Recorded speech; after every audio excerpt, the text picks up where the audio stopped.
오늘 우리 함께 나누실 말씀은 히브리서 4장에 있는 말씀입니다. 신약 성경 히브리서 4장 14절에서 15절까지의 말씀 357쪽입니다. 히브리서 4장 14절 15절 우리 다 같이 함께 합독하시겠습니다. 그러므로 우리에게 큰 대제사장이 계시니 승천하시니 곧 하나님의 아들 예수시라. 우리가 믿는 도리를 굳게 잡을지어다. 우리에게 있는 대제사장은 우리의 연약함을 동정하지 못하시리가 아니요 모든 일에 우리와 똑같이 시험을 받으시니로되 죄는 없으시니라. 아멘. 할렐루야. 옆에 있는 분들과 인사 나누겠습니다. 반갑습니다. 예, 감사합니다. 우리 서로가 함께 고백할까요? 주님이 왕이십니다. 예, 할렐루야. 예, 아멘. 오늘은 히브리서 4장 14절에서 15절까지의 말씀으로 공감을 넘어 치유하시는 주님이라는 제목으로 함께 은혜를 나누도록 하겠습니다. 여러분, 공감이라는 말 요즘에 많이 쓰이는 말이기도 하죠. 공감 능력이 얼마나 있느냐 이런 얘기도 많이 있죠. 상대방의 입장에 서서 상대방 그 사람이 어떤 경험을 한 바를 내가 과연 얼마큼 이해할 수 있는가, 또 어떻게 그 사람의 입장에서 내가 생각해 볼 수 있는가, 이런 것들, 그것이 바로 공감이라고 말할 수가 있습니다. 그런데 이 공감에는 약 두 가지 정도의 공감이 있는데 한번 따라해 볼까요? 인지공감. 인지공감이라는 게 뭘까요? 그 사람의 상황과 형편을 그러니까 인지하는 겁니다. 그러니까 예를 들어서 그 사람이 어렵다 하면 그 어려운 그 모습, 그 사람이 어렵구나, 그 사람이 혹은 즐겁구나, 즐겁구나, 이걸 인지하는 거, 그걸 인지를 해야겠죠. 이 사람이 지금 어떤 상태인지를 인지하는 거 굉장히 중요하죠. 예를 들어서 이 사람이 지금 기분이 상당히 상해져 있는데 막 내 기분 좋은 것만 얘기하면 그게 될까요, 안 될까요? 그게 안 되는 거죠. 그렇게 되면 공감 능력이 떨어지는 거죠. 그 사람이 이 말은 결코 이런 말이 아닙니다. 눈치 보라는 얘기가 아니고 그 사람이 지금 어떤 상태인지를 내가 보면서 그 사람이 이런 상태니까 그거를 내가 좀 생각해야겠구나, 이렇게 이제 생각하는 것이 인지 공감입니다. 상황을 인지하는 공감 능력이죠. 그런데 이 공감에는 인지 공감만 있는 게 아니라 정서 공감이라는 게 있습니다. 따라합시다. 정서 공감. 이 정서 공감이라는 게 뭘까요? 그 인지할 수 있는 그 상황을 나도 똑같이 느끼는 거죠. 그 사람이 슬퍼하면 나도 똑같이 그 슬픔을 함께 경험하고 느끼고, 그 사람이 즐거우면 나도 함께 즐거워해 줄 수 있는 사람. 그런 사람들 있잖아요. 여러분들 막 울면 같이 옆에서 울어주는 사람, 그리고 막 기뻐하면 같이 기뻐해 주는 사람. 그런데 이 정서 공감 능력이 떨어지면 어떻게 될까요? 막 기뻐하는데 왜? 막 슬퍼하는데 그게 슬퍼? 그러면 여기 뭐가 떨어지는 겁니까? 정서 공감이 떨어지는 거예요. 그러니까 인지 공감하고 정서 공감이 모두가 다 하나가 되어질 때 사실은 공감 능력이 공감이라는 게 된다고 볼 수가 있어요. 그러니까 사실은 모든 게 다 중요합니다. 두 가지가 다 중요해요. 그렇기 때문에 사실은 이제 기쁨과 즐거움, 슬픔과 아픔 이런 것들에 공감을 하는 정서 공감이 굉장히 중요한 것 같은데요, 여러분들. 또 생각해 보면 인지 공감도 굉장히 중요하죠. 그 사람이 형편과 사정을 이해하는 것도 굉장히 중요해요. 그래서 사실 이 모든 것들이 다 이 공감에서는 중요하다고 볼 수가 있어요. 자, 그런데 이렇게 공감을 하려면 가장 중요한 게 뭐냐? 경청하는 게 중요하죠. 따라합시다. 경청. 그래서 공감을 하려면 일단은 그 사람의 말을 잘 들어줘야 되는 게 제일 중요하겠죠. 그리고 또 그 사람의 상황을 잘 보면서 생각을 하는 게 굉장히 중요할 겁니다.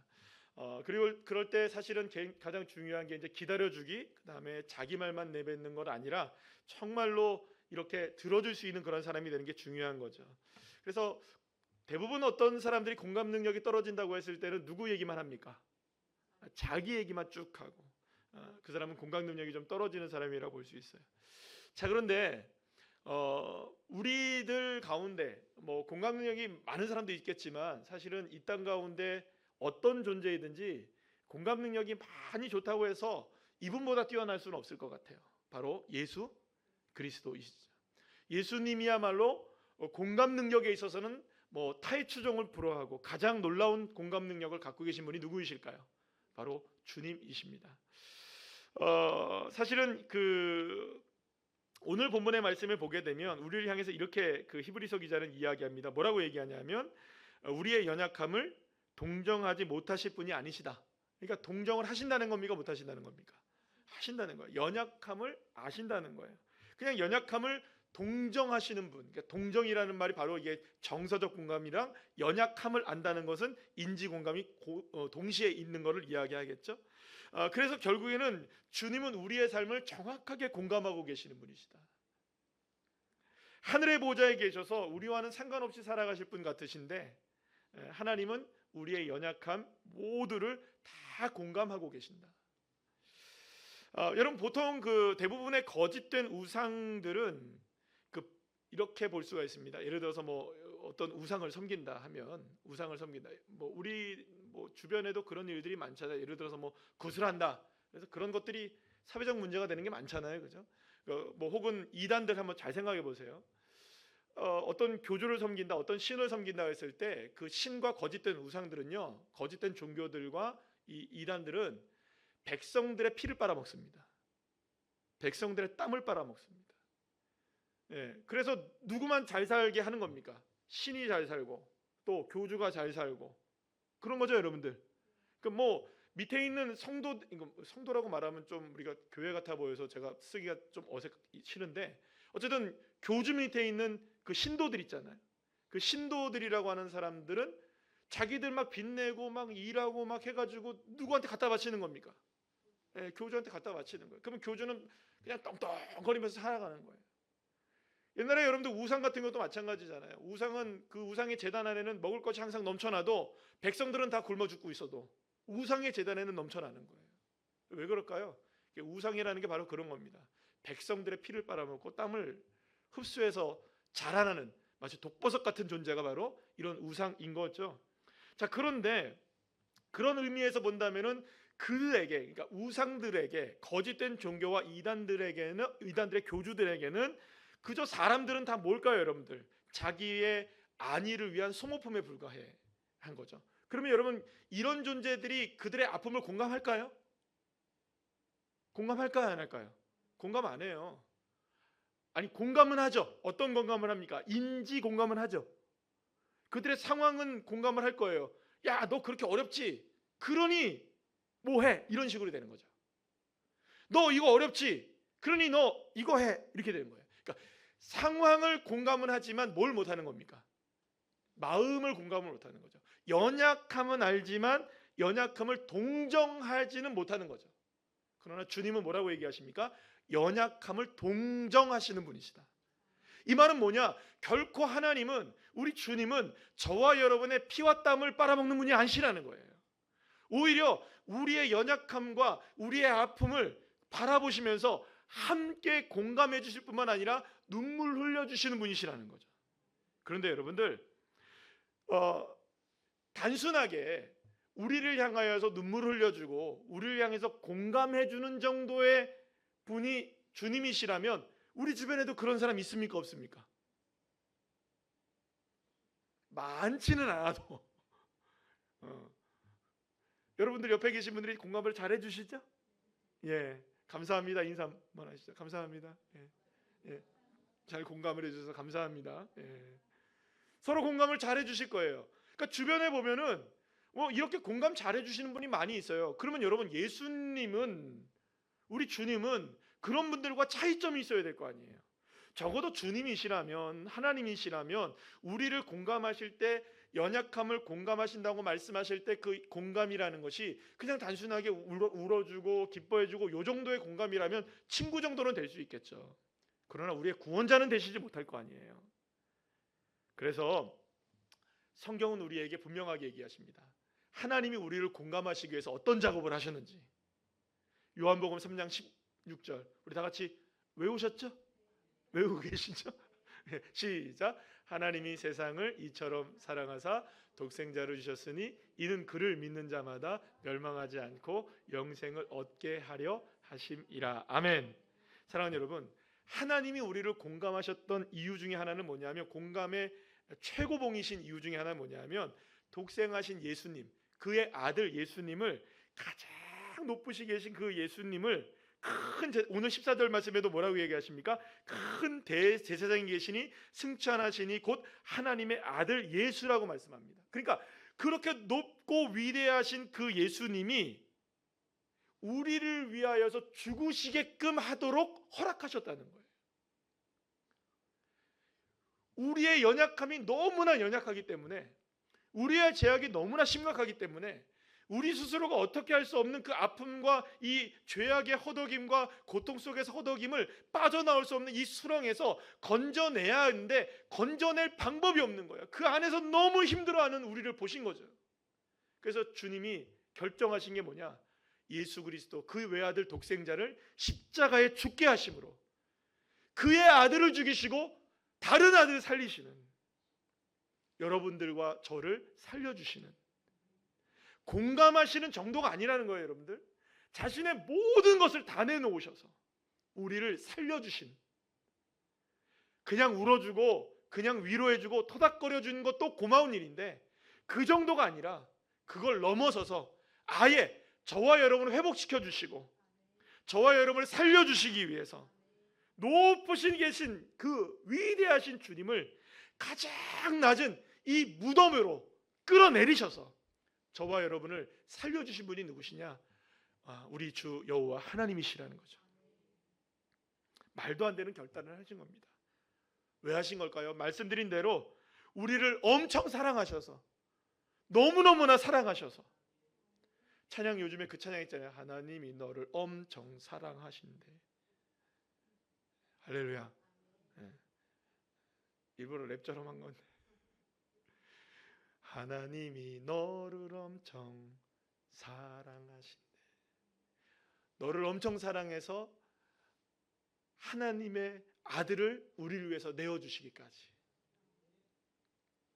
사랑하는 여러분, 이게 저와 여러분을 자녀 삼으시기 위해서 아들을 대신 죽이신 어마어마한 결단, 그 결단이 여호와 하나님의 결단이셨고 십자가로 묵묵히 걸어가신 예수님의 결단이셨던 것입니다.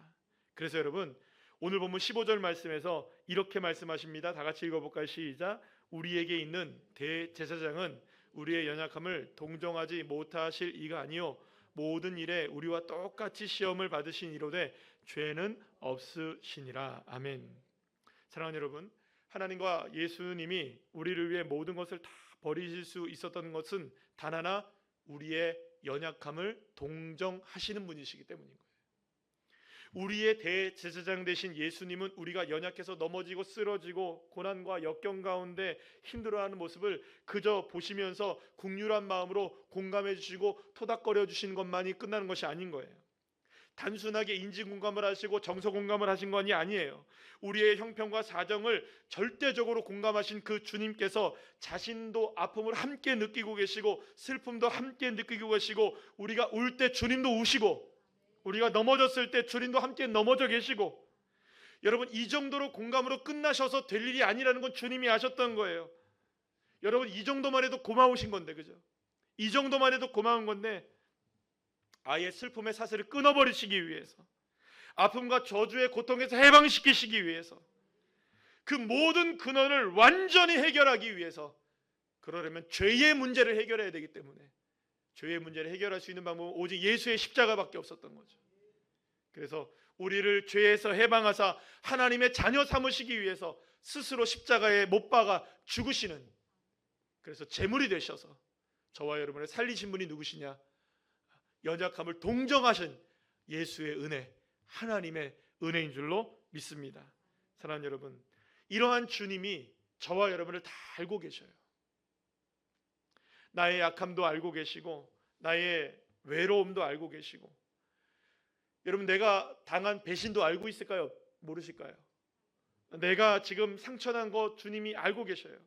나의 가난과 굶주림도 알고 계시고 나의 고통과 슬픔도 주님은 다 알고 계시는 거예요. 그저 공감하는 정도가 아니에요. 공감을 넘어 문제를 해결하시는 주님이 되어주시는 거죠. 그걸 무엇을 통해서 우리에게 보여주셨습니까? 십자가를 통해서 확증하신 거예요. 사랑하는 여러분, 분명히 믿으시길 바랍니다. 나의 약함도, 다시 한번 말씀드릴게요, 나의 약함도, 외로움도, 배신도, 상처도, 가난도, 굶주림도, 고통도, 슬픔도 다 아시는 하나님, 그 주님이 해결책을 갖고 계시는 거죠. 예수만이 해결이십니다. 예수만이 해결이신 거예요. 십자가를 통해서 해결하신 주님. 기타머리 가조라는 분이 계시는데요, 이분이 아주 유명한 말을 하신 게 있어요. 이게 이제 회자돼서 다른 책에도 다른 말들로 많이 쓰였는데, 하나님의 아픔의 신학이라는 말에 이런 이야기가 나오는데, 한번 다 같이 한번 읽어볼까요? 시작. 그리스도는 자신의 상처를 가지고 우리의 상처를 치료하신다. 다 같이 시작. 그리스도는 자신의 상처를 가지고 우리의 상처를 치료하신다. 아멘. 그렇습니다.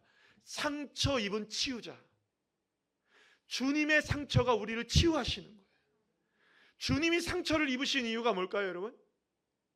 저를 치유하기 위해서, 여러분들을 치유하기 위해서, 우리 모두를 치유하기 위해서, 우리 가정을 치료하시기 위해서, 이 민족을 치료하시기 위해서 주님이 고통을 당하신 거죠. 주님이 상처를 받으신 겁니다. 여러분, 그러니까 이런 거죠. 어찌 보면 우리의 상처 큽니까, 안 큽니까? 우리의 마음의 상처들, 내 마음의 아픔들 클까요, 안 클까요? 너무너무나 커요. 그때 주님이 우리에게 다가오셔서, 부활하신 주님이 제자들을 향하여 얘기합니다. 여러분, 제자들이 얼마나 고통스러웠어요. 예수님이 죽어가는 장면들 보지도 못하고 도망쳤던 제자들. 여러분, 3년만 동안 예수님을 따랐던 제자들 하루아침에 뭐가 됩니까, 여러분들? 배신자가 되어지고, 낙인이 찍히고, 실패자가 되어지고, 그렇게 어마무시한 이 고통 속에 살아가고 있는 이 제자들, 어쩌면 이런 마음도 품었을 거예요. 예수님이 부활했다고 그러시는데 정말로 부활하신 게 맞는가? 우리를 버리시고 도망간 것이 아닌가? 우리는 무엇인가? 얼마나 많은 고뇌의 시간들을 제자들이 보냈겠어요. 그때 주님이 딱 다가오셔서 뭐라고 얘기하십니까? 손을 내미시며 만져봐라, 봐라, 내 상처다. 주님 못 박히신 상처를 보여주세요. 그러나 이제 거기에서는 더 이상 피가 흐르지 않아요, 여러분들. 거기에는 아픔이 없는 상처예요. 왜냐? 그 상처가 이제는 흔적만이 남아있는 거죠. 그래서 따라합시다. 상처를 상은 되게 하신다. 믿으십니까? 사랑하는 여러분, 예수가 상처를 받으셨기 때문에 우리의 상처는 상흔이 될 수 있는 거예요. 우리의 상처가 아주 싹 없어지는 것이 아니라, 상처는 남아있으되 그냥 상처로 남아있는 것이 아니라 흔적만이 남아있는 거죠.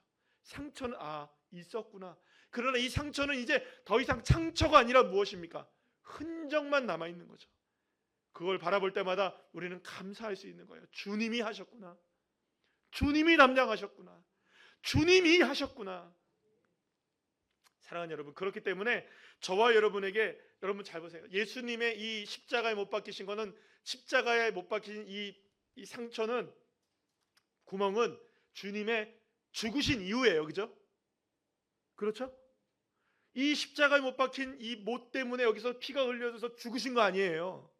그러나 예수님이 제자들 앞에 나타나셔서 그 상처를 보여줄 때는 상처를 보여준 게 아니라 상흔을 보여주신 거예요. 왜? 부활하셨기 때문에.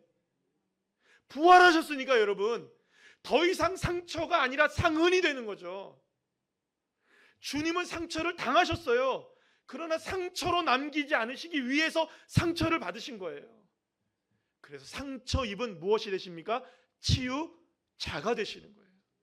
저와 여러분이 그러니까 우리의 모든 인생의 상처들과 아픔들과 이 모든 절망감들과 무너지는 마음들과 삶의 아픔들을 모두가 다 주님 앞에 상처를 가지고 나가면, 부활하신 예수님을 통하여 우리는 그 상처를 이제 더 이상 상처가 아닌 상으로 바라보게 하시는, 할렐루야. 근데 우리가 어떤 인생을 지금 살아가고 있습니까, 여러분? 주님 만나셨습니까? 부활하신 주님이 나의 주님이십니까? 여러분, 그걸 정말 믿으십니까? 그런데 우리는 늘 언제나 여전히 뭘 붙잡고 살아가나요? 상처를 붙잡고 살아가요. 아픔을 붙잡고 살아가요. 이 말은 우리의 삶에 아픔이 없다고 얘기하는 게 아니에요. 제가 공감하지 못해서 정서적 공감이 없어서 아니 그거 상처 아니에요라고 얘기하는 게 아니에요, 여러분들. 주님도 인지하시고 공감하셨어요. 다 아셨어요. 그래서 주님이 보여주신 게 뭡니까? 십자가에 못 박힌 그 상처의 손을 보여주시는 거예요. 나 상처 입어서 너 흔적 남게 한 거다. 그러니 이제 저와 여러분이 무엇을 기억하며 살면 되냐면, 그렇습니다. 주님, 내게 삶의 상처가 있다 할지라도 이 상처는 주님의 손 아래, 손 안에서 상흔이 됩니다. 그러니까 이제는 우리는 아픔을 부여잡고 살아가는 것이 아니라 상처를 상흔되게 하시는 예수의 십자가를 붙들고, 아멘이시죠? 그분을 붙들고 살아가는 것이죠. 사랑한다 내 딸아, 내가 너를 잘 아노라. 사랑한다 내 아들아, 내게 축복을 더하노라. 주님은 우리에게 그렇게 말씀하고 계시는 거예요. 사랑하는 여러분, 이 노래의 고백이 주님의 마음이신 거죠. 그러니 여러분, 우리가 할 수 있는 단 하나의 방법은 뭐냐? 주님의 은혜의 보좌 앞에 나아가는 것입니다. 나를 위해 생명 다해 간구하시는 나의 최고의 중보자가 되시는 예수님. 여러분, 우리는 그래요. 신앙생활을 우리가 성도님끼리 하다 보면 저 그런 얘기 많이 듣습니다. 우리 집사님이, 오늘도 제가 우리 집사님께 연락을 드렸어요. 집사님, 오늘은 좀 어떠셨어요? 오늘은 걸으셨대요. 우리 집사님이 오늘 처음 걸으셨대요. 이제 막 걸어 다니신대요. 너무 좋대요. 그래서 제가 그랬어요. 부활하셨네요. 자리에서 일어났으니 부활이죠. 얼마나 감사한지 몰라요. 다음 주 초반이면 퇴원을 하신대요. 할렐루야. 얼마나 감사한지 몰라요. 여러분, 이게 얼마나 놀라운 일이에요. 그래서 집사님이 저한테, 목사님 고맙습니다. 여러분, 제가 한 번 전화해서 만나서 기도해 준 것만 해도 고맙다는 말을 들어요. 제가. 여러분들도 그런 말을 많이 들으시죠? 집사님, 권사님, 저 위해서 기도해 주셔서 고맙습니다. 한 번도 안 들어보셨나요? 들어보셨나요? 사랑하는 여러분, 우리가 주변에 있는 분들에게 잠시 기도만 부탁하고 기도해 준 것만 해도 감사하고 고마움을 느껴요. 주님 나의 왕이신데, 주님 나를 위해서 십자가 지신 분이신데, 난 얼마나 그분께, 정말로 그 중보자에게, 최고의 중보자이신 예수님께 난 얼마나 고마웠었나요? 얼마나 감사했었나요? 우리 중보자, 나의 중보자이신 예수님, 우리의 중보자이신 예수님, 우리의 가정의 중보자이신 예수님, 우리 교회의 중보자이신 예수님, 사랑하는 여러분, 이 나라의 민족의 중보자이신 예수님, 예수님 앞에 나아가기만 하면, 주님께 감사하기만 하면, 주님은 우리의 삶에 상처가 아닌 상으로 만드셔서 이제는 더 이상 그것으로 인하여 슬퍼하지 않게 하시고 기뻐하게 하시고 제 대신 화가를 주시는 아버지 하나님, 할렐루야. 그 주님의 은혜의 사랑을 우리가 기억하며 오늘 이 밤에 함께 기도하는 시간이 되시기를 소망합니다. 무엇보다 여러분, 나라 민족이 풍전등화에 있습니다.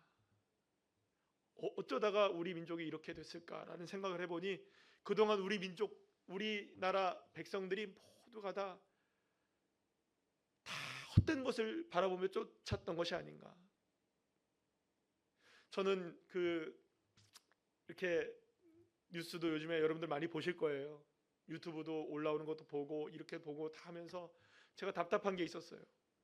한 가지 답답한 게 뭐냐 하면, 어떤 목사님들이 막 이런 글도 올리고 이런 것들이 막 올라와요. 근데 저는 목사님들 정도가 된다면 적어도 이 나라에 하나님께서 세워주신 목회자로, 물론 목회자라면 제가 똑똑하다고 해서 제가 잘났다고 해서 얘기 드리는 게 아니에요. 훌륭하신 분들이 많아요. 그런데 제발 사람을 보지 않았으면 좋겠어요. 이제 여도 보지 않고 야도 보지 않고, 우리는 보수다 진보다 이런 거 안 보고, 우리는 오직 예수 그리스도, 우리의 중보자 되신 예수님, 우리의 상처를 상은 되게 만드실 오직 예수님, 이제 그분 바라보자 해야지. 왜 유튜브에 이런 것들에 여러분들, 누굴 지키자 말자. 여러분들, 우리가 예수 믿으면서 누구 지키기 위해서 예수 믿습니까? 여러분, 이 나라, 이 민족을 지켜야 됩니까? 하나님 나라를 지켜나가야 됩니까? 하나님 나라 지켜나가면 이 나라의 민족을 누가 지켜주시는데? 예수 지키면 주님이 지켜주시는데 왜 우리 사람 바라보냐고요, 자꾸. 제가 이 이야기를 정치적인 이야기로 여러분 보시면 안 됩니다.